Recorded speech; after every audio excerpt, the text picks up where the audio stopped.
നഗരത്തിലെ പ്രശസ്തമായ റിസോർട്ടിലെ ബീച്ചിനോട് ചേർന്നുള്ള പ്രത്യേകമായി ഒരുക്കിയ VIP ഏരിയയിൽ പ്രിയയും ആദിയും ദേവിനെ കാണാൻ വേണ്ടി വെയിറ്റ് ചെയ്യുകയാണ്. ദേവ് പറഞ്ഞത് പ്രകാരമാണ് അവരവിടെ ചെന്നത്.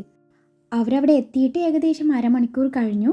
സമയം കടന്നു പോകുന്തോറും പ്രിയയുടെ മുഖത്ത് ഭാവമാറ്റം സംഭവിക്കുന്നത് ആദി ശ്രദ്ധിക്കുന്നുണ്ടായിരുന്നു. ഒരു ടേബിളിന് ഇരു സൈഡിലായിട്ടാണ് ഇരുവരും ഇരുന്നിട്ടുള്ളത്. അതിനിടയിൽ ഇരുവർക്കും കുടിക്കാനായി ജ്യൂസുമായി വെയിറ്റർ വന്നു. ജ്യൂസ് അവിടെ വെച്ച ശേഷം അയാൾ പോയി ആദി ജ്യൂസ് എടുത്ത് കുടിക്കാൻ തുടങ്ങി. പ്രിയ ആണെങ്കിൽ അവനെ ദഹിപ്പിച്ച് നോക്കുന്ന തിരക്കിലും. ആദി, നിനക്ക് ജ്യൂസ് കുടിക്കാൻ അത്രയ്ക്ക് മുട്ടി നിൽക്കുവാണെങ്കിലേ നിന്റെ കയ്യിലെ ക്യാഷ് കൊടുത്ത് വാങ്ങിയാൽ പോരെ, അത് കുടിക്കണ്ട ആദി, അവിടെ വെക്ക്. പ്രിയ അതും പറഞ്ഞ് അവൻ്റെ ജ്യൂസിൽ നിന്ന് സ്ട്രോ എടുത്ത് കളഞ്ഞു. അന്നേരം ആദി അവളെ കൂസാതെ അവളുടെ മുന്നിലുള്ള ജ്യൂസിൽ സ്ട്രോ എടുത്ത് തൻ്റെ ജ്യൂസിലിട്ട് കുടിക്കാൻ തുടങ്ങി. ആ നിമിഷം അവൾ അതും പിടിച്ചെടുത്ത് വലിച്ചെറിഞ്ഞു. പ്രിയ, അച്ഛനോടുള്ള ദേഷ്യം ഈ പാവം ജ്യൂസിനോട് തീർക്കണോ? ഈ ജ്യൂസ് എന്ത് പിഴച്ചു? ഭക്ഷണത്തിനോട് ഇങ്ങനെ വാശി കാണിക്കുന്നതേ അത്ര നല്ല സ്വഭാവമല്ല. അതറിയാവുന്നത് കൊണ്ട് മാത്രമാണ് ഞാൻ ഈ ജ്യൂസ് കളയാഞ്ഞത്. ഇല്ലേ കാണായിരുന്നു അയാളുടെ ഒരു ജ്യൂസ്. ഇത് അയാൾ തന്നെ വന്നിട്ട് കുടിച്ചോട്ടെ. മനുഷ്യനെ വിളിച്ചു വരുത്തി അരമണിക്കൂർ ഇരുത്തിയതും പോരാ, 50 രൂപയുടെ ജ്യൂസും തന്നെ ഇനി 1 മണിക്കൂർ ഇരുത്താന്ന് കരുതി കാണും. No Priya, it's a special juice. കുറഞ്ഞതേ 200 രൂപ കാണും. പിന്നെ 200 രൂപ, അതിലെന്താ സ്വർണ്ണക്കട്ട ഗ്രേറ്റ് ചെയ്തിട്ടിട്ടുണ്ടോ? പ്രിയ കലിപ്പി തന്നെയാണ്. എന്തായാലും ഞാനിത് കുടിച്ചു പോയില്ലേ പ്രിയ, അതുകൊണ്ട് ഞാനിത് മുഴുവൻ കുടിക്കാൻ പോവുക. നിനക്ക് അത്ര നിർബന്ധമാണെങ്കിൽ ഇതിൻ്റെ ക്യാഷ് ഞാൻ കൊടുത്തോളാം. അതും പറഞ്ഞ് ആദ്യം ജ്യൂസ് എടുത്ത് കുടിക്കാൻ തുടങ്ങി. അവൻ്റെ ഗ്ലാസ്സിലെ ജ്യൂസ് കുടിച്ചു കഴിഞ്ഞു. ശേഷം അവളുടെ മുന്നിലുള്ള ജ്യൂസ് കൈ പിടിച്ചുകൊണ്ട് പറഞ്ഞു, എന്തായാലും ബില്ല് ഞാൻ പേ ചെയ്യും. പിന്നെ വെറുതെ എന്തിനാ ഇത് വേസ്റ്റ് ചെയ്യണം? സോ ഇതുകൂടി ഞാൻ കുടിക്കാൻ പോവാണ്. നിനക്ക് വേണ്ടല്ലോ? വേണോ? വേണമെങ്കിൽ ഇപ്പോൾ പറയണം. വേണോ? 1 തരം, 2 തരം, 3 തരം. Your time is over. അതും പറഞ്ഞ് ആദ്യം അവളൊന്ന് നോക്കി. എനിക്ക് വേണ്ട, നീ തന്നെ അങ്ങ് കുടിച്ചാൽ മതി. എനിക്ക് ഈ സമയത്ത് ജ്യൂസ് കുടിച്ചാൽ ഛർദ്ദിക്കാൻ വരും. പ്രിയ അവനെ നോക്കി കെറുവോടെ പറഞ്ഞു. ജ്യൂസ് കുടിക്കാൻ നേരവും കാലമുണ്ടോ? അതെന്തായാലും നന്നായി. ഭാവിയിൽ ഇത്തരം സിറ്റുവേഷനിൽ നിൻ്റെ ജ്യൂസും ഞാൻ കുടിച്ചോളാം.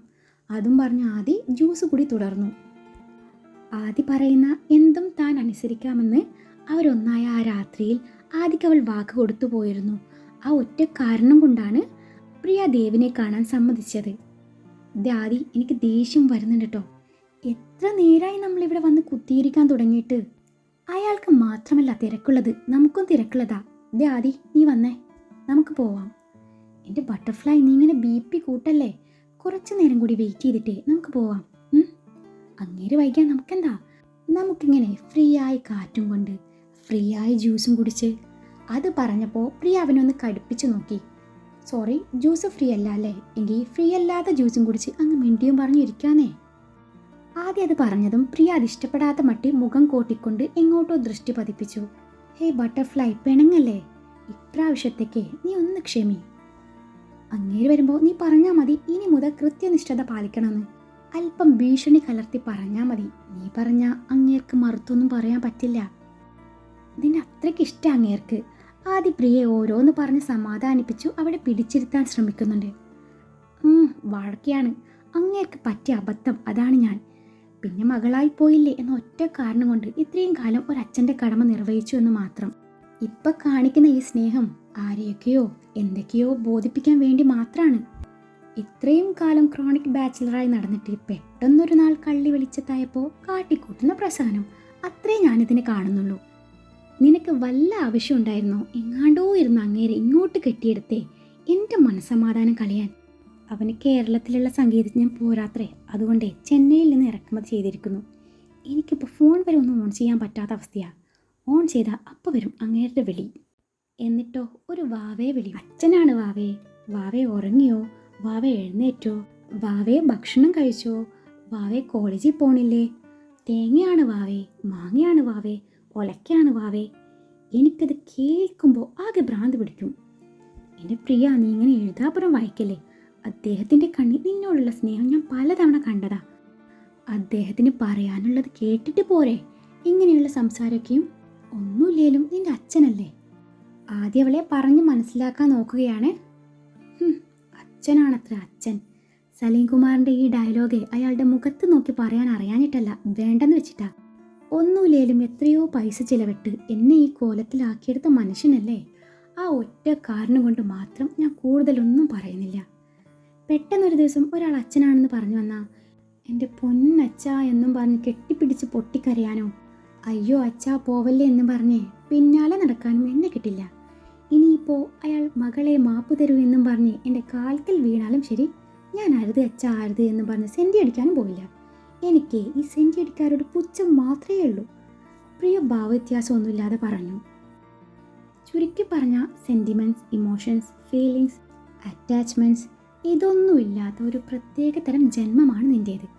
ഇനിയിപ്പോൾ ഞാൻ ചത്താൽ പോലും നാട്ടുകാരെ കാണിക്കാൻ പോലും നീ കരയില്ലേടിയേ? പിന്നെ കരയും. അപ്പോൾ കരയാതെ പറ്റില്ലല്ലോ. നിന്റെ ബോഡി കൊണ്ടുവന്നേ ഉമ്മറത്തെ പൊതുദർശനത്തിന് വെക്കില്ലേ? ആ സമയത്ത് ഞാൻ നെഞ്ച് പൊട്ടി കരഞ്ഞ് മൂക്കും പിഴിഞ്ഞ് ആകെ സീനാക്കി തളർന്നു വീഴുന്ന പോലെ നടിക്കും. അന്നേരം എല്ലാവരും കൂടി എന്നെ അകത്ത് കൊണ്ടുപോയി കിടത്തും. അന്നേരം കുറച്ച് റെസ്റ്റ് എടുക്കാലോ, അതാണ് ആ വീഴലിൻ്റെ ഉദ്ദേശം. ഇല്ലെങ്കിൽ എല്ലാവരുടെയും മുന്നിൽ വെച്ച് നോൺ സ്റ്റോപ്പ് കരച്ചിൽ നടത്തേണ്ടി വരുമെന്നേ. അതിത്തിരി മെനക്കേടുള്ള കാര്യമാണ്. അതുകൊണ്ട് തളർന്നു വീഴുന്നതാണ് ഏറ്റവും നല്ലത്. പിന്നെ എഴുന്നേൽക്കുന്നതേ നിന്നെ തെക്കോട്ടെടുക്കാൻ വേണ്ടി ഒരുക്കുമ്പോഴുള്ള അന്ത്യചുംബനം അർപ്പിക്കാനായിരിക്കും. നിന്റെ നെറ്റിയിൽ ചുണ്ടമർത്തി ആ നിമിഷം ആരോരും കേൾക്കാതെ ഞാൻ നിന്റെ കാതോരം പറയും. എന്തു പറയും? ആദ്യ ആകാംക്ഷയോട് ചോദിച്ചു. ഞാൻ പറയും, എടാ ആദ്യേ ഹാപ്പി ജേണി, അവിടെ പോയി അടിച്ച് പൊളിക്കെന്ന്. വിധിയുണ്ട്, നമുക്ക് ഒരു 80 വർഷം കഴിഞ്ഞ് കാണാം. പിന്നെ പറയും, ആദ്യ മോനെ അവിടെ പോയിട്ട് എന്നെ മിസ് ചെയ്യുന്നെന്ന് പറഞ്ഞ് കാലനെ സോപ്പിട്ട് എനിക്കുള്ള വിസയുമായി അങ്ങേരെ പെട്ടെന്ന് ഇങ്ങോട്ടേക്ക് പറഞ്ഞുവിടാൻ നിൽക്കരുതെന്ന്. ഞാനിവിടെ നിന്റെ ഓർമ്മകളിൽ അങ്ങ് ജീവിച്ചോളാന്ന്. അവസാനത്തെ ആ ഡയലോഗ് ഉണ്ടല്ലോ, അത് നിന്നെ സോപ്പിട്ടേ സന്തോഷത്തോടെ പറഞ്ഞയക്കാൻ വേണ്ടിയാ. എന്നിട്ട് നെഞ്ചും തള്ളി വീണ്ടും ഒരു പൊട്ടിക്കരച്ചിൽ. ഇല്ലേ നിന്റെ ഫ്രണ്ട്സൊക്കെ എന്ത് കരുതും? അന്ന് രാത്രി ഞാൻ നിന്റെ ഓർമ്മകളെയും കൂട്ടുപിടിച്ച് നിദ്രയെ പുൽകും. പിറ്റേന്ന് രാവിലെ എഴുന്നേൽക്കുമ്പോൾ നീ എന്നിൽ ഒരടഞ്ഞ അധ്യായമായി മാറും. പിന്നെ ഞാൻ ഇതുപോലെ അങ്ങ് നോർമൽ ലൈഫ് തുടരും. എടി ദുഷ്ടേ, നീ എൻ്റെ കൂടെ മരിച്ചില്ല, അത് പോട്ടേന്ന് വെക്കാം. എന്നിട്ട് ഒരു ഭംഗി വാക്ക് പോലും പറയാതെ നീ എന്നെ പറഞ്ഞയച്ചത് വളരെ മോശമായിപ്പോയി. അല്ല, നീ ഇവിടെ ഇനിയും 80 വർഷം ജീവിച്ച് സെഞ്ചുറി അടിച്ച് ഭൂമിക്ക് ഭാരാവാനുള്ള പ്ലാനിലാ? അതെയല്ലോ, ചിലപ്പോൾ ഞാൻ ഡബിൾ സെഞ്ചുറി അടിച്ചൊന്നും വരും. അതിന് നിനക്കെന്താ? പക്ഷെ ഞാൻ വേറെ കെട്ടില്ല കേട്ടോ, അത് നിനക്ക് സമാധാനിക്കാം. ഞാനിങ്ങനെ ഏകാന്ത ജീവിതം നയിച്ച് ഫിനിക്സ് പക്ഷിയെ പോലെ ലോകം മുഴുവൻ പാറിപ്പറക്കും. അതെന്തായാലും നന്നായി. എൻ്റെ ജീവിതം എങ്ങനെയോ നായ നക്കി. ഇനിയിപ്പോൾ നീ ഒന്നുകൂടെ കെട്ടി വേറൊരുത്തൻ്റെ ലൈഫ് കൂടി ട്രാജഡി ആക്കുന്നത് എന്തിനാ? സിംഗിൾ ലൈഫ് തന്നെയാണ് നല്ലത്. ഞാനും അവിടെ മിക്കവാറും സിംഗിളായിരിക്കും. എനിക്ക് പറ്റിയ വല്ല ആത്മാക്കളുണ്ട്, ചിലപ്പോൾ ഒരു കൈ നോക്കും. ആദ്യം വിട്ടുകൊടുത്തില്ല. പോടാ, അവൻ ചത്താൻ ഞാൻ കരയോന്ന് അറിയണമെന്ന്. നീ ഒന്ന് ചത്തു നോക്കുക, അപ്പോൾ അറിയാം. ആദ്യം മരണത്തെക്കുറിച്ച് നീ ഒരിക്കൽ പോലും എന്നോട് പറയാൻ പാടില്ല. അതെനിക്കിഷ്ടമല്ല. അതുകൊണ്ട് തന്നെയാണ് ഇങ്ങനൊരു മറുപടി തന്നത്. നീ മരിച്ചാൽ ഞാൻ എന്ത് ചെയ്യും എന്നുള്ള നിൻ്റെ ചോദ്യത്തിന് സാഹിത്യവും സങ്കടവും കൂട്ടിക്കുഴച്ച് നിന്നോടുള്ള അടങ്ങാത്ത എൻ്റെ പ്രണയം തുറന്നു കാട്ടി നിന്നെ സന്തോഷിപ്പിക്കാൻ ഞാൻ തൽക്കാലം ആഗ്രഹിക്കുന്നില്ല. നിന്റെ മരണം തമാശയ്ക്ക് പോലും ഞാൻ കേൾക്കാൻ ആഗ്രഹിക്കുന്നില്ല. എന്ത് വന്നാലും മരണത്തെക്കുറിച്ച് നീ ചിന്തിക്കാൻ പോലും പാടില്ലാതെ. ഇനിയിപ്പോൾ നിന്റെ കൺമുന്നിൽ വെച്ച് എൻ്റെ ജീവൻ നഷ്ടപ്പെടുകയാണെങ്കിൽ പോലും എനിക്ക് കൂട്ടായി നീ മരണം തിരഞ്ഞെടുക്കാൻ പാടില്ല. ആദ്യം നീയില്ലാതെ എനിക്ക് ജീവിക്കാൻ പറ്റില്ല. പക്ഷേ ഞാനില്ലേലും നിനക്ക് ജീവിക്കാൻ പറ്റണം. പ്രിയയുടെ സ്വരം ഇടറി തുടങ്ങി. ആദി, നിനക്ക് വേണ്ടി കാത്തിരിക്കാൻ ഒരുപാട് പേരുണ്ട്. നിന്നെ ജീവന് തുല്യം സ്നേഹിക്കുന്ന ഒരു അച്ഛനും അമ്മയുണ്ട്. അവർക്ക് നീയേ ഉള്ളൂ, അത് ഓർക്കണം നീ. പിന്നെ ഒരു ചേർത്ത് പിടിക്കലിലൂടെ നിന്റെ നെഞ്ചിലെ ഭാരം ഇറക്കി വെക്കാനും ഒരു നേർത്ത പുഞ്ചിരിയിലൂടെ നിന്റെ നൊമ്പരങ്ങളെ മായ്ച്ചു കളഞ്ഞ് അവിടെ സന്തോഷം നിറയ്ക്കാനും കെൽപ്പുള്ള നിന്റെ 3 കൂട്ടുകാരുണ്ട്. നിങ്ങൾ 4 പേര് ഒരുമിച്ചുണ്ടെങ്കിലേ നിങ്ങൾ ഓരോരുത്തരും സ്ട്രോങ് ആവുള്ളൂ. നിങ്ങളിൽ ഒരാളുടെ അഭാവം അത് ബാക്കി 3 പേരുടെ ജീവിതവും സ്വപ്നങ്ങളും ഇല്ലാതാക്കിയെന്ന് വരാം.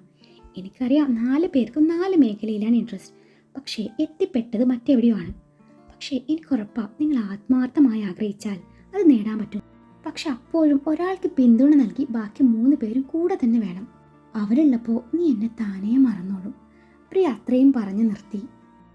എൻ്റെ ദൈവമേ, എൻ്റെ പൊട്ട ബുദ്ധിയിൽ അറിയാതെ വന്ന ചോദ്യത്തിനാണോ നീ ഇത്രയും സെൻറ്റി ഡയലോഗ്സ് വാരി വിതറിയത്? 2 മാർക്കിൻ്റെ ചോദ്യത്തിന് 16 മാർക്കിൻ്റെ ഉത്തരം. കൊള്ളാം. ഇനിയിപ്പോൾ എങ്ങനെ എഴുതിയാലും നിനക്ക് 2 മാർക്കേ കിട്ടുള്ളൂ. അത് ഓർമ്മ വേണം. പ്രിയ, നീയല്ലേ പറഞ്ഞത് നിനക്ക് സെൻറ്റിക്കാരോട് പുച്ഛാണെന്ന്? ഇത് സെൻറ്റിയാണോ ആദി? പിന്നെന്താ, ഉപദേശമാണോ? നീയും കൂടി ഉപദേശിക്കാത്ത കുറവേ ഉള്ളൂ. ഞാൻ ഉപദേശിച്ചതല്ലാതെ നിനക്കിത്തിരി മോട്ടിവേഷൻ തന്നതല്ലേ. ആവശ്യം വരുമ്പോൾ എടുത്ത് ഉപയോഗിക്കാമല്ലോ. എന്തായാലും ഹാർട്ട് ടച്ചിങ് വേർഡ്സ് ആണ്. കൊള്ളാം. ഒരു മോട്ടിവേഷണൽ സ്പീക്കർ എന്ന നിലയിൽ നിന്നിലൊരു ഭാവി ഞാൻ കാണുന്നുണ്ട്. Keep it up. പക്ഷേ ഇമാതിരി മോട്ടിവേഷൻ കൊണ്ടേ ഇനി മുതൽ എൻ്റെ മുന്നിലേക്ക് വന്നേക്കത്ത് ചവിട്ടി കൂട്ടും ഞാൻ. അത്രയും പറഞ്ഞ് ആദ്യം അവിടുന്ന് എഴുന്നേറ്റ് അല്പം മാറി അവൾക്ക് മുഖം കൊടുക്കാതെ നിന്നു. ആ നിമിഷം തൻ്റെ നിറഞ്ഞു വന്ന കണ്ണുകൾ അവളിൽ നിന്നും മറച്ചു പിടിക്കാൻ അവൻ പാടുപെടുന്നുണ്ടായിരുന്നു. അതിന് നീ എന്തിനാ ആദ്യം കരയണേ? അവൻ്റെ പിന്നാലെ ചെന്നുകൊണ്ട് പ്രിയ ചോദിച്ചു. കരഞ്ഞോ? ഞാനോ? എന്തിന്? കരച്ചിലേ എൻ്റെ നിഘണ്ടുവിൽ പോലുമില്ല. ആദി ചിരിക്കാൻ ശ്രമിച്ചുകൊണ്ട് പറഞ്ഞു. പിന്നെ ഇതെന്താ ആദി, എൻ്റെ കണ്ണിൽ പ്രളയം വന്നതാ? അല്ലടി, ഉരുൾപൊട്ടിയതാ. ഒടുക്കത്തെ സെൻറ്റി ഡയലോഗ്സും പറഞ്ഞ് ലോലഹൃദയനായ എന്നെ കരയിപ്പിച്ചതും പോരാ, എന്നിട്ട് അത് കണ്ട് ചിരിക്കുന്നു. ഇതാണ് ഞാൻ പറഞ്ഞതേ, നിനക്ക് വികാരമില്ലെന്ന്.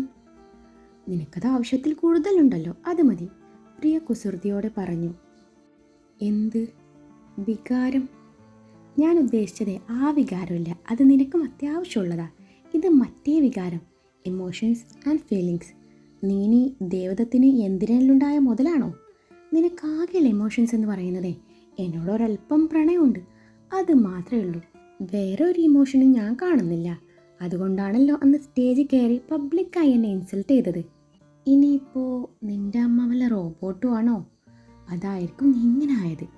ചിട്ടി റോബോക്ക് ഐശ്വര്യ റായിയോട് പ്രണയം തോന്നിയതുപോലെ നിൻ്റെ അമ്മ റോബോട്ടിനെ നിൻ്റെ അച്ഛനോട് പ്രണയം തോന്നിക്കാണും. ദേ ആദി, എനിക്ക് ദേഷ്യം വരുന്നുണ്ട്. എൻ്റെ അമ്മ, എൻ്റെ അച്ഛൻ, ഈ 2 വാക്കുകൾ ഒഴികെ നിനക്ക് മറ്റെന്ത് വേണേലും പറയാം. എനിക്ക് യുവർ പപ്പ, യുവർ മമ്മ എന്നോ ഡാഡി മമ്മി എന്നോ പറഞ്ഞാലോ?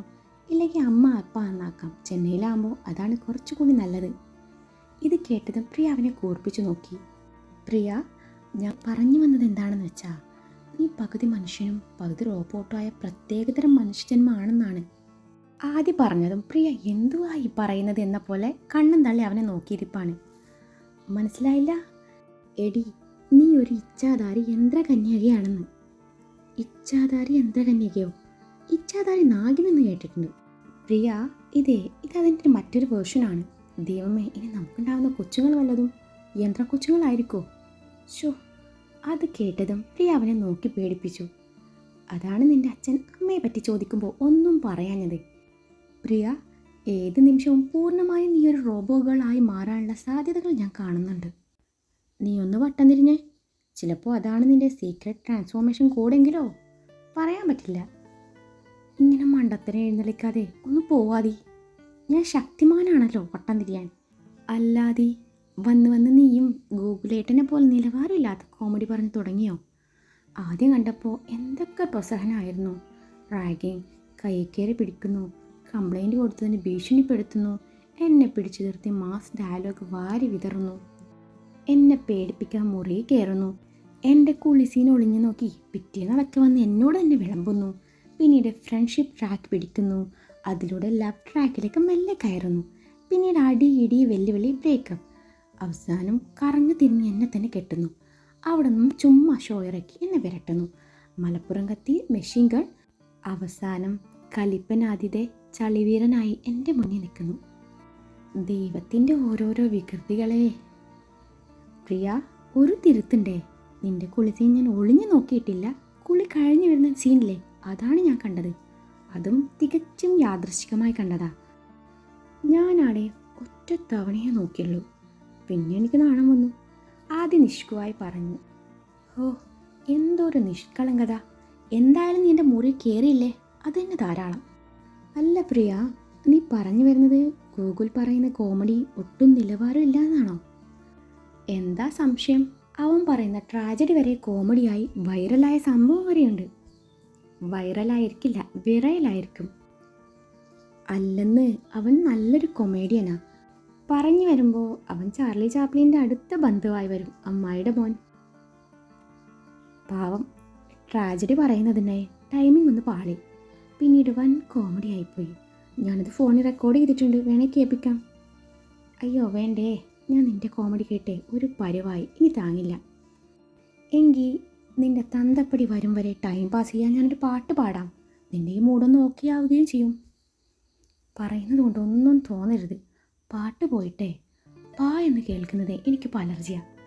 ദേവദത്ത് എന്ന മ്യൂസീഷ്യൻ എന്നിലുണ്ടാക്കിയ ഇമ്പാക്റ്റാണത്. എൻ്റെ പാട്ട് പോലും എനിക്കിപ്പോൾ ആസ്വദിക്കാൻ പറ്റുന്നില്ലാതെ. ദേവദത്ത് ഒരു സംഗീതജ്ഞൻ. അതോടുകൂടി സംഗീതത്തെ പോലും ഞാൻ വെറുത്തുപോയി. ആദി, നിനക്ക് ഈ മ്യൂസിക് ഫീൽഡ് തന്നെ വേണമെന്ന് നിർബന്ധമാണോ? നമുക്കൊന്ന് മാറ്റിപ്പിടിച്ചാലോ? നിനക്ക് നല്ലൊരു നേതാവാനുള്ള എല്ലാ ക്വാളിറ്റിയും ഉണ്ട്. അതുകൊണ്ട് നമുക്ക് അതൊന്ന് നോക്കിയാലോ? നീ കമ്മ്യൂണിസ്റ്റുകാരനല്ലേ? നിനക്ക് പാർട്ടിയിൽ വല്ല പിടുത്തമുണ്ടോ? വേണ്ട, പാർട്ടി ചേർന്നാൽ നീ ഞെട്ടൂരാനെ പോലെ ആയിപ്പോവും. നിനക്കിത്തിരി ആത്മാർത്ഥത കൂടുതലാണ്, അതുകൊണ്ട് ശരിയാവില്ല. പാവം ഞെട്ടൂരാൻ പാർട്ടിക്ക് വേണ്ടി പോരാടി ഒരുപാട് യാതനകൾ സഹിച്ചു. പാർട്ടിയെ കരക്കെത്തിച്ചപ്പോൾ അവസാനം എല്ലാവരും കൂടി ആ പാവത്തിന് തേച്ചു. വെറും കറിവേപ്പില പോലെ എടുത്ത് കളഞ്ഞില്ലേ? അതുപോലെ നീ ആയിപ്പോവും. സോ തന്ത്രമന്ത്രാദികൾ അറിഞ്ഞുകൊണ്ട് പ്രവർത്തിക്കണം. You mean ബീഡിയുണ്ടോ സഖാവെ തീപ്പെട്ടിയെടുക്കാൻ that ഞെട്ടൂരാൻ? പ്രിയ പറഞ്ഞത് കേട്ട് ആദി പ്രത്യേക താളത്തിൽ ചോദിച്ചു. യെസ്, പക്ഷേ അത് നമുക്ക് വേണ്ട. നമുക്ക് ലയണിൽ ദിലീപേട്ടൻ ചെയ്തതുപോലെ സ്വതന്ത്രനായി മത്സരിച്ച് നോക്കാം. എന്നിട്ട് അതുപോലെ ചുളിവിൽ ഒരു മന്ത്രി കസേരയും ഒപ്പിച്ചെടുക്കണം. കേരളത്തിലെ ഏറ്റവും പ്രായം കുറഞ്ഞ മന്ത്രി എന്ന നിലയിലെ നീ ശ്രദ്ധിക്കപ്പെടും. കൂടെ മന്ത്രി പത്നി എന്ന നിലയിൽ ഞാനും. എനിക്ക് വയ്യ. അടുത്ത ഇലക്ഷനല്ലേ? നീ എനിക്കൊരു സീറ്റ് ഒപ്പിച്ചു തരണം.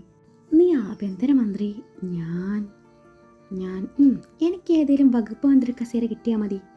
എന്നിട്ട് നമുക്ക് DKയും സേതുലക്ഷ്മിയും പോലെ അഭിപ്രായ വ്യത്യാസവും പാർട്ടിപ്പോരും ഒക്കെയായി പകൽ അടികൂടി നടന്നേ. രാത്രിയാകുമ്പോൾ മന്ത്രിമന്ദിരത്തിലെ മണിയറയിൽ ഒരു ചുംബനത്തിലൂടെ എല്ലാം പറഞ്ഞ് സെറ്റാക്കി പുലരുവോളം പ്രണയിക്കാം. ഇല്ലെങ്കിൽ പുലരുവോളം വേണ്ട, അത് റിസ്ക്കാണ്. പിറ്റേന്ന് സെക്രട്ടേറിയറ്റിലേക്ക് പോവേണ്ടതല്ലേ? രാത്രിയിലെ ഹാങ് ഓവർ വിടാതെ കിളിപ്പോയി നിൽക്കുന്ന നീ ഇനി വേണ്ടാത്ത ഫയൽസിലെങ്ങാൻ ഒപ്പിട്ട് പോയാൽ നിൻ്റെ കസേര മാത്രമല്ല എൻ്റെ കസേര കൂടി തെറിക്കും. ഓക്കെ, രാത്രി പ്രണയം ഒരു നിശ്ചിത ടൈം സെറ്റ് ചെയ്തേക്കാം അല്ലേ? ഒരു 2 മണി, അതിൽ കൂടുതൽ വേണ്ട. പ്രിയ വാതൂരാതെ ഓരോന്ന് പറയുന്നുണ്ട്. ആഹാ, എത്ര മനോഹരമായ നടക്കാത്ത സ്വപ്നം. ഇനിയിപ്പം അങ്ങനെ നടന്നാലും ഇന്നെ ഞാൻ ഞങ്ങളുടെ പാർട്ടിക്ക് അയറ്റുന്നത് പോയിട്ട് ആ ഭാഗത്തടുപ്പിക്കില്ല. നീ എതിർ പാർട്ടിയല്ലേ? നിങ്ങളുടെ പാർട്ടിയിൽ നിന്ന് മത്സരിച്ചാൽ മതി. പ്രിയ പറയുന്നത് കേട്ടതും ആദി പറഞ്ഞു. ആദി, അതിന് നീ പാർട്ടിയിൽ നിന്നിട്ടല്ലല്ലോ മത്സരിച്ച് ജയിച്ചത്. സ്വതന്ത്രനായി മത്സരിച്ച് ജയിച്ചു. അവർക്ക് ഭൂരിപക്ഷം തികക്കാൻ വേണ്ടി നിന്നെ ക്ഷണിച്ചപ്പോൾ നീ ഭരണപക്ഷ പാർട്ടിയിൽ ഇടം നേടി. ആ സ്ഥിതിക്ക് എനിക്ക് മറുകണ്ഠം ചാടാം. നീ ഒന്ന് പോയേ പ്രിയ. ഇങ്ങനെ നടക്കാത്ത സ്വപ്നവും കണ്ട് നടക്കാതെ ഒരിടത്ത് ഇരുന്നേ ഞാനിപ്പം പറയുന്ന ഈ ഒരു സ്വപ്നം ഒന്ന് കണ്ടു നോക്കിക്കേ. എന്നിട്ട് അഭിപ്രായം പറ. ആദ്യം നീ പറ, ഞാനൊന്ന് കേൾക്കട്ടെ. ആദി പറഞ്ഞു തുടങ്ങി. വേറിട്ട ശബ്ദമാധുര്യവും ആലാപന ശൈലിയും കൊണ്ട് സംഗീത ലോകത്ത് തരംഗം സൃഷ്ടിച്ചു മുന്നേറുന്ന യുവഗായകൻ, ഇന്ത്യൻ സംഗീത ലോകത്തിൻ്റെ യുവരാജാവ്, പുതുതലമുറ നെഞ്ചിലേറ്റി നടക്കുന്ന ഡാഷിംഗ് ഹീറോ. പ്രത്യേകിച്ച് പെൺപിള്ളേർ. Not the point. പെൺപിള്ളേരുടെ ക്രഷ് ആൻഡ് ക്രേസ്. സംഗീതമെന്ന അവരുടെ മുന്നിൽ ഒരേ ഒരു മുഖം മാത്രം. അതിലുപരി അവരുടെ ഹൃദയത്തിൽ കോറിയിട്ട ഒരേയൊരു നാമം മാത്രം, അത്യുക് ശങ്കർ. ഇത്രക്കും ബിൽഡപ്പ് വേണോ ആദി? പക്ഷേ പ്രശ്നം എന്താണെന്ന് വെച്ചാലേ, ഇവിടെ എനിക്ക് കോംപ്ലക്സ് അടിക്കും. പെൺപിള്ളേരെ ക്രഷ് എന്ന് പറഞ്ഞ് നിന്നെ മനസ്സിൽ കൊണ്ട് നടക്കണ്ട, അതെനിക്കിഷ്ടമല്ല. പിന്നെ സെലിബ്രിറ്റി ആകുമ്പോൾ പല വേദികളും പങ്കിടേണ്ടി വരും. അവിടെ നിന്ന് നിന്നെ പല നടിമാരും ഗായികമാരും അതിൻ്റെ ആങ്കേഴ്സും നിന്നെ കെട്ടിപ്പിടിക്കുന്നതേ ഞാനിവിടെ TV നിന്ന് കാണേണ്ടി വരും. അപ്പോൾ എനിക്ക് TV തല്ലിപ്പൊട്ടിക്കാൻ തോന്നും. എന്തിനേറെ പറയുന്നു, ഇൻ്റർവ്യൂ ടൈമിൽ ആങ്കറിന് നിന്നെ കെട്ടിപ്പിടിക്കാൻ തോന്നും. കൂടാതെ എവിടെന്നോ കെട്ടിയെടുത്ത അന്തം ഫാൻ ഗേൾ വരെ ജസ്റ്റ് ഒരു ഹഗ് ചെയ്തോട്ടെ എന്നും പറഞ്ഞ് നുഴഞ്ഞു കയറി അവിടെയും കെട്ടിപ്പിടുത്തം. ഇതൊക്കെ കണ്ട് എനിക്കിവിടെ BP കൂടും. അതുകൊണ്ട് ഈ സ്വപ്നത്തിനോട് എനിക്കത്ര താല്പര്യം പോരാ. തൽക്കാലം നമുക്ക് ഇന്ത്യൻ സിനിമ എന്നതേ മലയാള സിനിമ എന്നാക്കിയാലോ? അപ്പം മോക്ക് തീരെ കുശുമ്പില്ലല്ലേ? കുശുമ്പല്ല, നിന്നോടുള്ള സ്നേഹക്കൂടുതൽ കൊണ്ടാ. ആണല്ലേ? എങ്കിലേ ഇന്നെൻ്റെ കൂടെ വീട്ടിലേക്ക് വരുമോ? നീ ഇല്ലാതെ ഈ 4 ദിവസം ഞാൻ ഉറങ്ങിയിട്ടില്ല. കണ്ണടച്ചാൽ കാണുന്നത് മുഴുവൻ നിൻ്റെ. അത്രയും പറഞ്ഞ് ആദ്യ കുസൃതി ചിരിയോടെ അവളൊന്ന് നോക്കിയതും അവൾ ചുണ്ട് കൂർപ്പിച്ച് അവനെ ഒന്ന് നോക്കി. ഇങ്ങനെ നോക്കല്ല പെണ്ണെ, ഞാൻ നിന്നെ കടിച്ചു തിന്നും. ഓരോന്ന് ചെയ്തു വെച്ച് എന്നെ കൊതിപ്പിച്ച് കളഞ്ഞു ദുഷ്ട. നീ എനിക്ക് ആ രാത്രി പകർന്നു തന്ന ആ ലഹരിയിൽ ഞാൻ അങ്ങ് അടിമപ്പെട്ടു പോയി. ഇനി എന്തോ ചെയ്യും? ആദി, നീ എൻ്റെ കയ്യിൽ നിന്ന് വാങ്ങിക്കും. ഞാൻ പറഞ്ഞതല്ലേ ഇനി ചോദിക്കാൻ പാടില്ലെന്ന്. ഞാൻ എന്ത് ചെയ്യാനാ പ്രിയ, എനിക്ക് പറ്റാത്തതുകൊണ്ടല്ലേ. നീ രേവതി ആൻ്റിയോട് പറ ഇന്ന് എൻ്റെ കൂടെ പോരുന്നുണ്ടെന്ന്.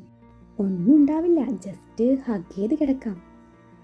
പിന്നെ ഇപ്പം അങ്ങനെയൊക്കെ പറയും. അവിടെ എത്തിയാൽ നിൻ്റെ തനി നിറം പുറത്തു വരും. അത് പിന്നെ സ്നേഹക്കൂടുതൽ കൊണ്ടല്ലേ. ഇത്രയും സ്നേഹനിധിയായ ഭർത്താവിനെ കിട്ടാനും ഒരു യോഗം വേണം. പിന്നെ നിൻ്റെ സ്നേഹക്കൂടുതൽ കാരണം ഞാൻ 2 ദിവസം ബെഡിൽ നിന്ന് എഴുന്നേറ്റിട്ടില്ല. പ്രിയ അവന് നേരെ കൂർപ്പിച്ചൊരു നോട്ടം നൽകിക്കൊണ്ട് പറഞ്ഞു. അത് ഫസ്റ്റ് ടൈം ആയതുകൊണ്ടാ, ഇനി ഇങ്ങോട്ട് സെറ്റായിക്കോളൂ. ആദി അവളുടെ കൈയെടുത്ത് പതിയെ തലോടിക്കൊണ്ട് പറഞ്ഞു. ഒന്ന് പോവാതി, അവളുമാരാണെങ്കിൽ ഒരുമാതിരി ആക്കിച്ചിരിയും. അവളുമാരെ പറയുക ഇതൊക്കെ ഇപ്പോഴേ കഴിഞ്ഞാൽ നമ്മൾ ഒരുമിച്ച് ജീവിക്കുമ്പോൾ ഒരു ത്രില്ലുണ്ടാവില്ലെന്ന്. ഇപ്പോൾ കാണിക്കുന്ന ആവേശവും സ്നേഹമൊന്നും അപ്പോൾ കണ്ടെന്ന് വരില്ലെന്ന്. നിനക്കെന്നെ പെട്ടെന്ന് മടുക്കൂന്ന്. ആരാണോ നിനക്ക് ഇത്രയും നല്ല ഉപദേശം തന്ന ആ പുണ്യാത്മാവ്? ആദ്യ പ്രത്യേക താളത്തിൽ ചോദിച്ചു പോയി. എന്തിനാ, പേടിപ്പിക്കാനാ? അല്ല, ഒരു ഷേക്കാൻ്റെ കൊടുക്കാനാ. എൻ്റെ കഞ്ഞി പാറ്റയിട്ട ഞാൻ നോക്കി നിൽക്കണോ? ബ്ലഡി കൾച്ചർലെസ് കൂട്ടുകാരി. അത് പോട്ടെ, എന്നിട്ട് നീ എന്ത് പറഞ്ഞു? ഞാനൊന്നും പറഞ്ഞില്ല. നീ പറയില്ല, അല്ലെങ്കിലും എന്നെ കൊച്ചാക്കാൻ കിട്ടുന്ന അവസരം നീ വെറുതെ കളയില്ലല്ലോ. കുരിപ്പേ, നിനക്ക് പറഞ്ഞുകൂടായിരുന്നോ എനിക്ക് നിന്നോട് തോന്നുന്ന വികാരം വെറും കാമല്ലെന്ന്? എനിക്ക് നിന്നോട് വല്ലാത്തൊരു പ്രണയമാണ്. ആ പ്രണയം നിൻ്റെ മനസ്സിനോട് മാത്രമല്ലെന്നത് ശരിയാണ്, നിൻ്റെ ശരീരത്തിലെ ഓരോ അണുവിനോടും എനിക്ക് അടങ്ങാത്ത പ്രണയമാണ്. നിന്നെ മുഴുവനായി അറിഞ്ഞപ്പോൾ തൊട്ടേ ആ പ്രണയത്തിൻ്റെ ആഴം കൂടിയതല്ലാതെ കുറഞ്ഞിട്ടില്ല. നീ അടുത്തുള്ളപ്പോൾ എനിക്ക് കിട്ടുന്ന ആ ഫീൽ അതവർക്ക് പറഞ്ഞാൽ മനസ്സിലാവില്ലെന്നറിയാം. എങ്കിലും നിനക്ക് മനസ്സിലായി കാണുമെന്ന് ഞാൻ പ്രതീക്ഷിക്കുന്നു. നിൻ്റെ മനസ്സിൽ ഇതുപോലെയുള്ള ചിന്തകൾ വരുന്നുണ്ടെങ്കിൽ നമ്മുടെ കൂടിക്കാഴ്ചകളും തൊട്ടുരുമയുള്ള ഇരുത്തവും നടത്തവും ഒക്കെ നിർത്തിയേക്കാം. ആദ്യം സെൻറ്റി കയറി പിടിച്ചു. ആദ്യം ഞാൻ അങ്ങനെയൊന്നും ഉദ്ദേശിച്ചില്ല. ആയിരിക്കാം, പക്ഷേ എനിക്കെന്തോ നീ ഇപ്പോൾ പറഞ്ഞ കാര്യം കേട്ടപ്പോൾ ശരിക്കും ഹേർട്ട് ചെയ്തു. അതുകൊണ്ട് ഞാൻ ചില കടുത്ത തീരുമാനങ്ങൾ എടുക്കാൻ പോവുക. എന്ത് തീരുമാനം? പ്രിയ ചോദിച്ചു. അത് തീരുമാനിച്ചിട്ടില്ല, ആദ്യം മറുപടി പറഞ്ഞു. എപ്പോൾ തീരുമാനിക്കും? അതും തീരുമാനിച്ചിട്ടില്ല. അതും പറഞ്ഞ് ആദ്യം മുഖം വീർപ്പിച്ച് നിന്നു. തീരുമാനിക്കും വരെ ഇതൊക്കെ പറ്റുമല്ലോ അല്ലേ? പ്രിയ അവൻ്റെ കവിളിൽ ഒന്ന് മുത്തിക്കൊണ്ട് പറഞ്ഞു. പറ്റും. വേണേ ഒന്നുകൂടെ ഉമ്മ വെച്ചോ. ചിലപ്പോൾ ഇന്ന് രാത്രി തന്നെ ഞാൻ തീരുമാനിച്ചെന്ന് വരാം. പിന്നെ ഇങ്ങനെ ഉമ്മ വെക്കാനൊന്നും പറ്റിയെന്ന് വരില്ല കേട്ടോ. ഞാനൊരു കാര്യം തീരുമാനിച്ചാൽ അത് തീരുമാനിച്ചതാ. അയ്യടാ, ഒന്ന് കിട്ടിയപ്പോൾ പിന്നെയും വാങ്ങിക്കാനുള്ള ഓൻ്റെ അടവ് എന്നും പറഞ്ഞവൾ മറ്റേ കവിളിലും ഉമ്മ വെച്ചു. ആദ്യം അവളുടെ തോളിൽ കൈയിട്ട് ചേർത്ത് പിടിച്ചു. ആദ്യം ഉമ്മ വെക്കുന്ന പ്രിയയെ കണ്ടുകൊണ്ടാണ് ദേവദത്ത് അങ്ങോട്ട് വരുന്നത്. അയാൾ ആ ദൃശ്യം കുറച്ചു ദൂരെ നിന്ന് കണ്ടതും അയാളുടെ ഉള്ളിൽ അഗ്നി എരിഞ്ഞു. ഒരു നിമിഷം നടത്ത നിർത്തി നുരഞ്ഞു പൊന്തിയ ദേഷ്യമൊക്കെയും കടിച്ചമർത്തി മുഖത്തൊരു കൃത്രിമ പുഞ്ചിരിയും ഫിറ്റ് ചെയ്ത് അവരുടെ അരികിലേക്ക് നടന്നു. ദേ പ്രിയ, നിന്റെ ഡാഡി വരുന്നുണ്ട്, ഡീസൻ്റ് ആവ്. ദേവദത്ത് വരുന്നത് കണ്ട ആദി പ്രിയയെ തന്നിൽ നിന്നും അടർത്തി മാറ്റിക്കൊണ്ട് പറഞ്ഞു. ഒന്ന് തിരിഞ്ഞു നോക്കിയ പ്രിയ അവിടെയുള്ള ചെയറിൽ ഇരിക്കുന്നത് കണ്ടതും ആദ്യം അവളെ ഒന്ന് നോക്കി. എന്താ പ്രിയ ഇത്, എഴുന്നേൽക്ക്, എന്നിട്ട് ഒരു ഗുഡ് ഈവനിങ് പറ.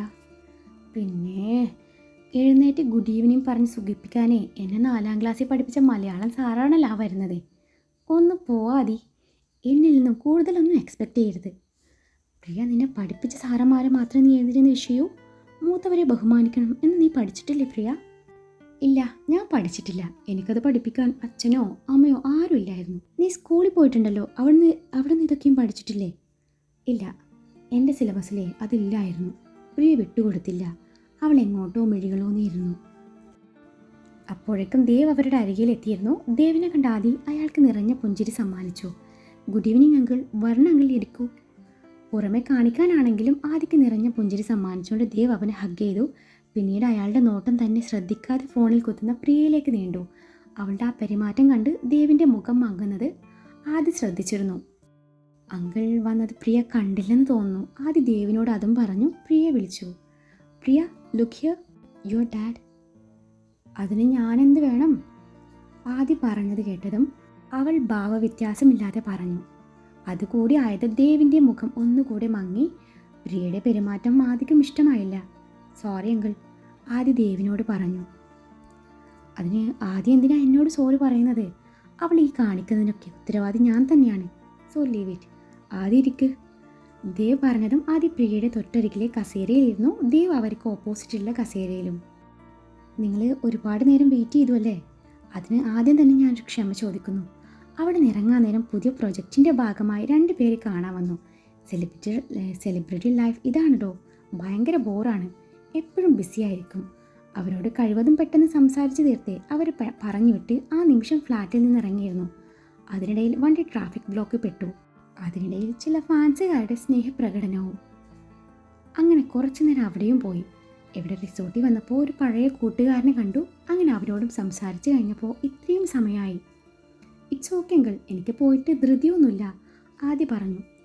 ഉള്ളിൽ ആദ്യയോട് നല്ല ദേഷ്യവും അസൂയ ഉണ്ടെങ്കിലും പ്രിയയുടെ മുന്നിൽ വെച്ച് ദേവ് ആദ്യയെ സ്നേഹം കൊണ്ട് പൊതിയുകയായിരുന്നു.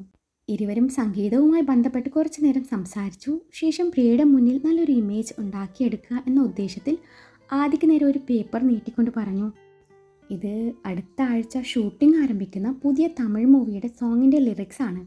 ആദ്യം ഈ ഒരു പാട്ടായിരിക്കും പബ്ലിക്കിലേക്ക് എത്തുക. ഇതിൻ്റെ ഓഡിയോ ലോഞ്ചിൻ്റെ അന്ന് ഈ പാട്ട് സോഷ്യൽ മീഡിയാസിലൂടെ റിലീസ് ചെയ്യും. ഈ പാട്ടിൻ്റെ പ്രത്യേകത എന്താണെന്ന് വെച്ചാൽ പുതിയ സിംഗറെ ജനങ്ങൾക്ക് സമ്മാനിക്കുക, അതോടൊപ്പം സിംഗറെ തിരശ്ശീലയ്ക്ക് മുന്നിൽ നിർത്തിക്കൊണ്ട് തന്നെ പാടിക്കും. അതായത് ആള് പാടുന്ന സീൻസ് കൂടി കൂട്ടിയിണക്കിയുള്ള ഒരു സോങ് ആണ് ഞങ്ങൾ ഉദ്ദേശിക്കുന്നത്. ആദ്യം ഇതൊന്ന് ട്രൈ ചെയ്തേ. ട്യൂൺ ഞാൻ പറഞ്ഞു തരാം, ഇല്ലെങ്കിൽ വേണ്ട, ആദ്യം തന്നെ കയ്യിലുള്ളത് ഇട്ടാൽ മതി, ഞാനൊന്ന് നോക്കട്ടെ. ദേവ് പറഞ്ഞത് വിശ്വസിക്കാനാവാതെ ആദ്യം ദേവിൻ്റെ മുഖത്തേക്കും അയാൾ നീട്ടിയ പേപ്പറിലേക്കും മാറി മാറി നോക്കി. വാങ്ങിക്കാതെ, എന്നിട്ട് ഒന്ന് പാടിക്കേ, ഞാൻ കേൾക്കട്ടെ, ദേവ് വീണ്ടും നിർബന്ധിച്ചു. ഇത്തവണ പ്രിയ മുഖമുയർത്തി ദേവിനെ നോക്കി, കൂടെ ആദ്യയും. ആദ്യമാണെങ്കിൽ വാങ്ങണോ വേണ്ടയോ എന്ന പോലെ പ്രിയയെ നോക്കി. ആദ്യം നീ അവളെ നോക്കണ്ട, ഈ ഓഫർ ഞാൻ ആദ്യക്ക് തരുന്നതേ ബന്ധത്തിൻ്റെ പുറത്തൊന്നും അല്ല. തന്നെ ആദ്യമായി കണ്ടപ്പോൾ ഞാനൊരു കാര്യം പറഞ്ഞിരുന്നില്ലേ, അന്ന് ഞാൻ ഈ സോങ്ങിന് വേണ്ടി ആദ്യം മനസ്സിൽ കണ്ടതാ. ഇതിൽ തീരുമാനം എടുക്കേണ്ടത് ആദ്യമാണ്. ആദ്യയുടെ ലൈഫിലെ ബെസ്റ്റ് ഓപ്പർച്യൂണിറ്റി ആയിരിക്കും ഇത്. സോ നന്നായി ആലോചിക്കുക. ദേവ് പറഞ്ഞത് കേട്ടതും പ്രിയ ആദ്യക്ക് നേരെ വാങ്ങിച്ചോ എന്ന പോലെ കണ്ണ് ചിമ്മി കാണിച്ചതും ആദ്യം ഇത് വാങ്ങി. ആ സമയത്താണ് ദേവിൻ്റെ ഫോണിലേക്ക് ഒരു കോൾ വരുന്നത്. അവരോട് ഇപ്പോൾ വരാം എന്നും പറഞ്ഞ് ദേവ് എഴുന്നേറ്റ് നടന്നു. ശേഷം ഒന്ന് നിന്ന് അവരെ തിരിഞ്ഞു നോക്കി നിഗൂഢത നിറഞ്ഞ ചിരിയോടെ മുന്നോട്ട് നടന്നു. ശേഷം കുറച്ച് മാറി നിന്ന് ഫോണിൽ സംസാരിക്കാൻ തുടങ്ങി. പ്രിയ, ഞാൻ എന്ത് ചെയ്യണം? നിനക്കിഷ്ടമില്ലെങ്കിൽ ഞാനിത് സ്വീകരിക്കില്ല. നീ പൂർണ്ണ സമ്മതത്തോടെ പറഞ്ഞാൽ മാത്രമേ ഞാൻ പാടുള്ളൂ, ഇല്ലെങ്കിൽ ഞാൻ ഇപ്പം തന്നെ റിജക്റ്റ് ചെയ്യും. നിൻ്റെ സന്തോഷമാണ് എനിക്ക് വലുത്. ആദി, എനിക്ക് നിൻ്റെ സന്തോഷമാണ് വലുതെങ്കിലോ? സോ നീ ഓഫർ റിജക്റ്റ് ചെയ്യാൻ നിൽക്കണ്ട. ഈ ഒരു പാട്ട് ഹിറ്റായാൽ നിനക്ക് പിന്നെ തിരിഞ്ഞു നോക്കേണ്ടി വരില്ല. ഒന്ന് ക്ലച്ച് പിടിച്ച് കഴിഞ്ഞാൽ നമുക്കേ നിൻ്റെ സംഗീത ഗുരുവിനെ നൈസായി തേച്ചേക്കാം. അത് കഴിഞ്ഞ് നിൻ്റെ ടാലൻറ്റ് പുറത്തെടുത്തേ സ്വന്തമായി സോങ് കമ്പോസ് ചെയ്യാം. വന്ന വഴി മറക്കാൻ പാടില്ല എന്നാണല്ലോ ഇവിടെ നമ്മളെ വന്ന വഴി മറക്കുന്നു. എപ്പടി, ഇതാണ് എൻ്റെ റിവെഞ്ച്. എൻ്റെ പൊന്നോ, തന്തപ്പടിയെ തേക്കാൻ കൂട്ടു നിൽക്കുന്ന ലോകത്തേക മകൾ എന്ന ബഹുമതി നിനക്ക് സ്വന്തം. ഇത് ദുഷ്ട അങ്ങേരെ സ്നേഹിച്ചില്ലേലും വേണ്ടില്ല, ഇത്തിരി പരിഗണന, അതിന് കൂടെ ഒരല്പം ബഹുമാനം അത് കൊടുത്തൂടെ? ആലോചിക്കാം, പ്രിയ പറഞ്ഞു. ആലോചിച്ചാൽ പോരാ, അങ്ങേരിപ്പോൾ തിരിച്ചു വരുമ്പോൾ കൊടുക്കണം. എൻ്റെ ആദ്യം നീ ഇത്ര പാവമായിപ്പോയല്ലോ. നിനക്ക് നല്ലൊരു ഓഫറും തന്ന് നിന്നെ കുപ്പിയിലാക്കി അതിലൂടെ എന്നെ ചാക്കിലാക്കാനുള്ള സംഗീതജ്ഞൻ്റെ സൈക്കോളജിക്കൽ മൂവ്മെൻ്റാണിത്.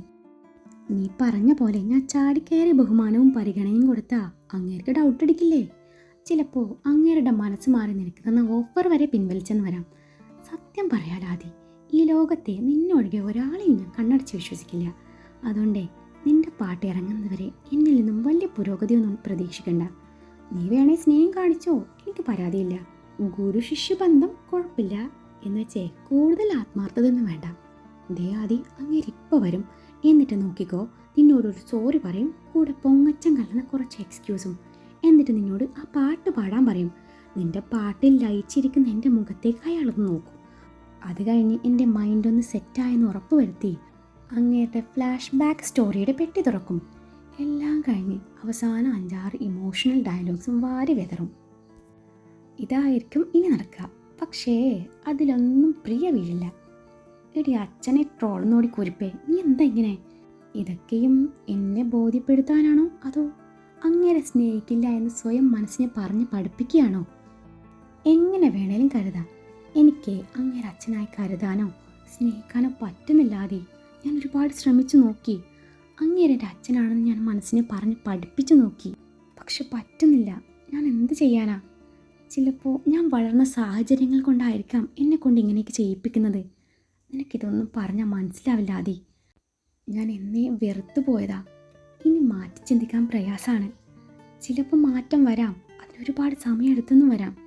അതുകൊണ്ടാ, അല്ലാതെ എനിക്ക് ഇമോഷൻസോ അറ്റാച്ച്മെൻറ്റ്സോ ഇല്ലാഞ്ഞിട്ടല്ല. നീ അടക്കമുള്ള എൻ്റെ പ്രിയപ്പെട്ടവരോടെ എനിക്ക് എല്ലാ തരത്തിലുള്ള അറ്റാച്ച്മെൻറ്റ്സും ഫീലിങ്സും ഇമോഷൻസും ഒക്കെ ഉണ്ട്. പക്ഷേ എൻ്റെ ചില നേരത്തെ പൊട്ടപ്രവർത്തിയിൽ നിന്നും പലരും അത് തെറ്റായി ചിന്തിച്ച് എന്നെ ഒരു വികാരമില്ലാത്ത റോബോ ഗേളായി മാറ്റുന്നു എന്ന് മാത്രം.